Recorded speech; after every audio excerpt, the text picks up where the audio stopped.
Capture loading. Difficult terrain detected. Proceeding with caution. Blessed are those who die for the Emperor. Greetings, Imperial citizens. Back once again with a growing sense of existential dread.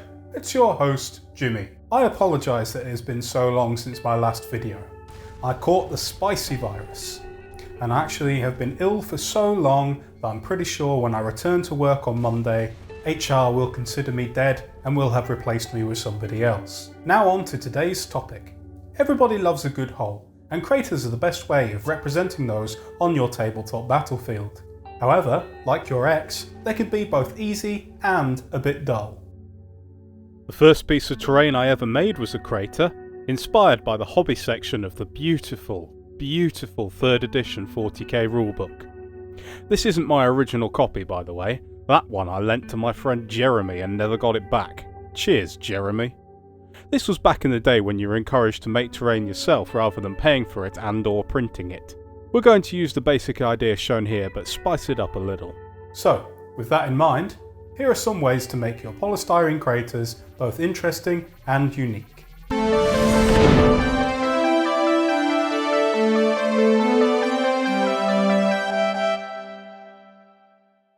First, let's take a piece of plasticard that I had been using as a palette.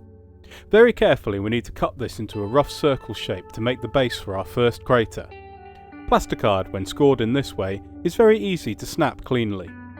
I smoothed off the edges with a file and then roughed up the surface with a rasp to provide something for the glue to adhere to.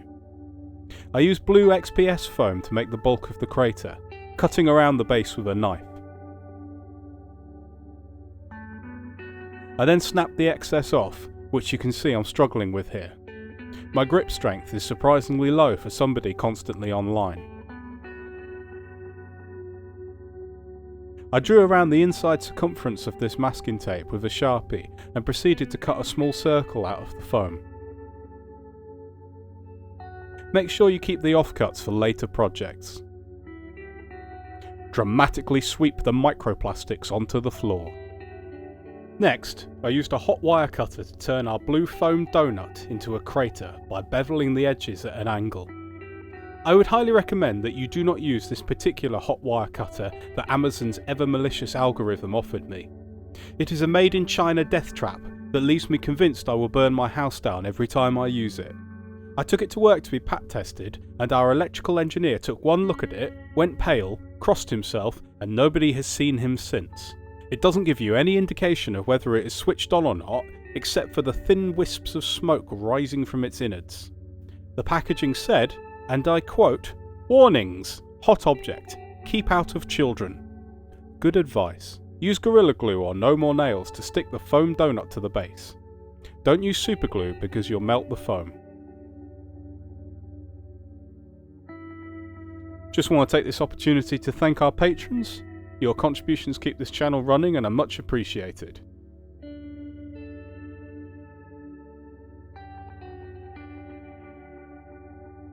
I got these printed Space Marine casualties in a bag of bits that I purchased from a local gaming convention.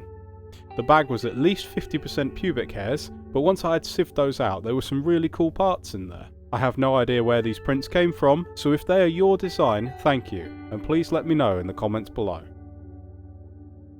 I glued the casualties down onto the foam.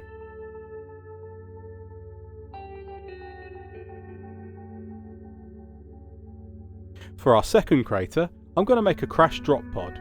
I cut a larger, teardrop shaped base from plasticard.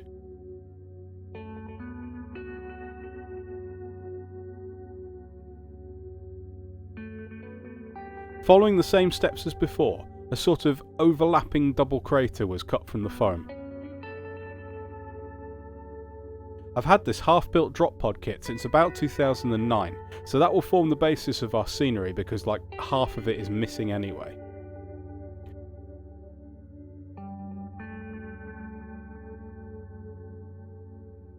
I cut up the missing parts to make them look damaged and then glued them into the crater.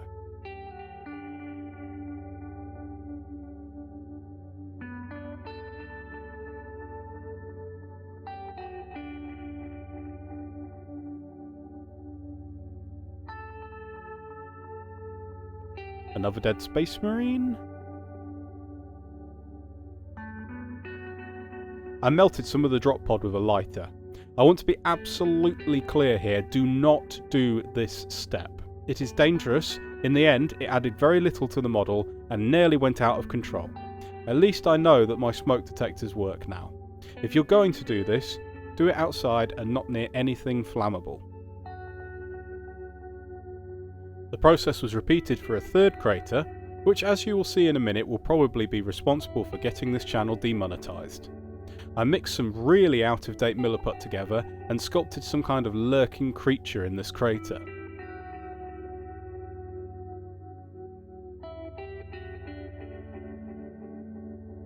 Does anyone remember the vein hole monsters from Tiberian Sun? That kind of vibe.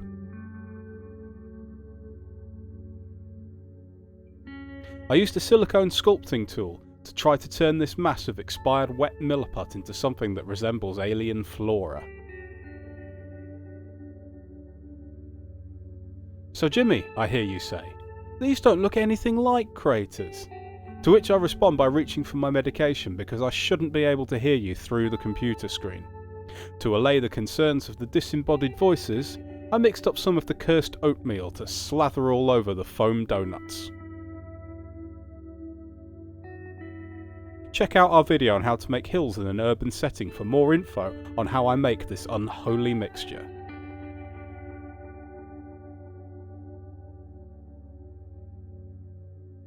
Let's slop it all over our craters.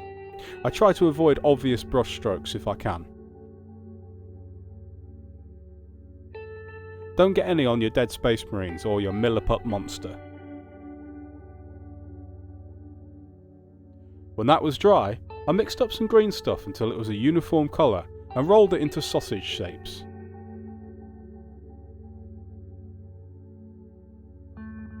I then stuck these onto the milliput monster and tried to blend them in to make tentacles.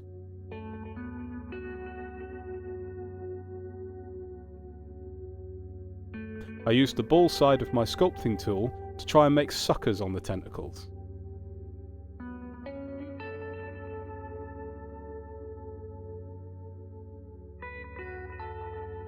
I take these massive nail art half beads and superglue them to the monster to make eyes? Eggs? Who knows?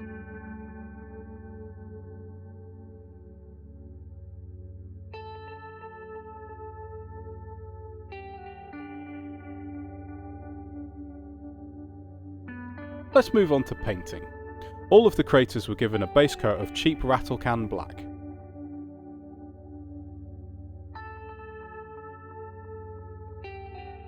The drop pod was then coated in Citadel's lead belcher spray. The sandy bits were then given a zenithal highlight of white scar.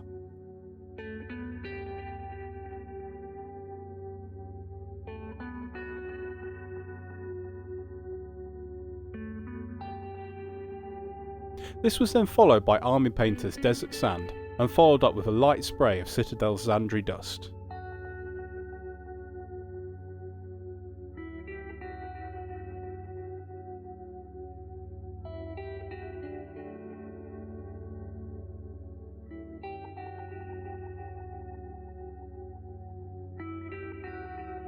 I touched up any overspray on the drop pod with lead belcher. I painted the drop pod and the marines with a mixture of dirty down rust, water and Winsor & Newton chestnut ink.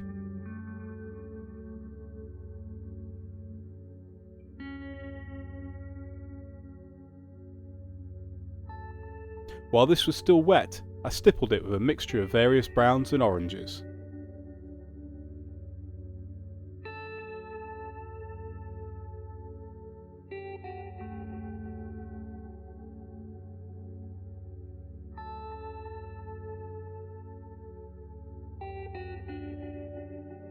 I airbrushed the centre of the drop pod and the interior of the craters with a carbon grey sort of colour to make it look burnt and charred.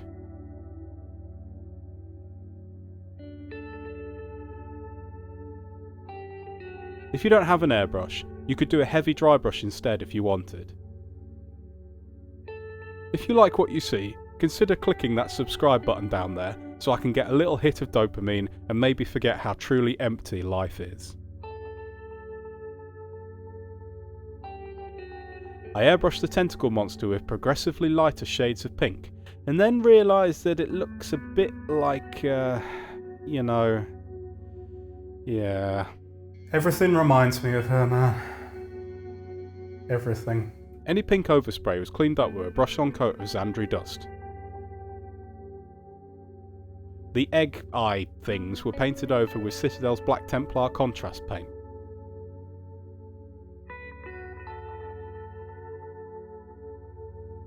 Some Magos purple contrast paint was then painted into the centre of the hole.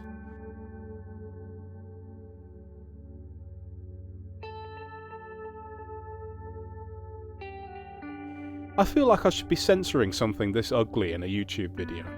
I should call my ex. I used Aqua Magic water effects resin to fill the tentacle monster's hole with slime, and then mixed in a little Magos purple to tint it an off-putting colour.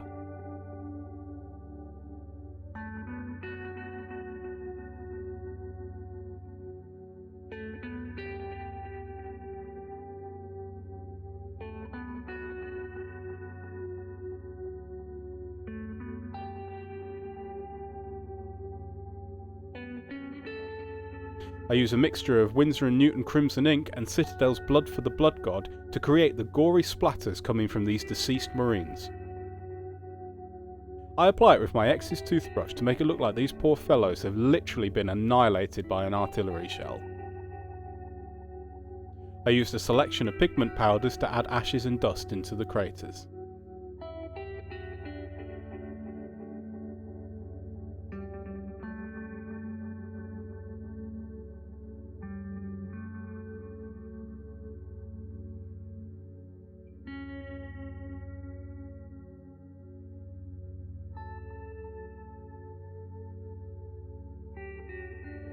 I glue patchy tufts of grass in various colours around the rim of the hole, and I'm not making this any better, am I?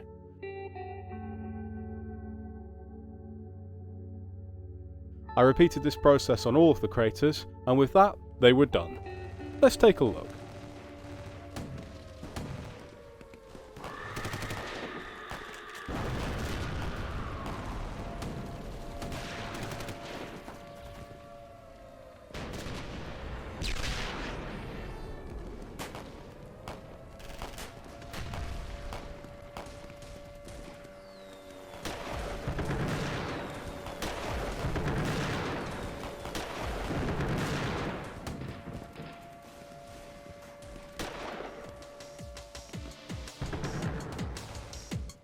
So, that was another episode of Splat Hobbies. Thanks for tuning in. Big shout out to our patrons. It's your support that helps keep this channel going and we greatly appreciate it. So until next time, may your bristles never fray. See you later.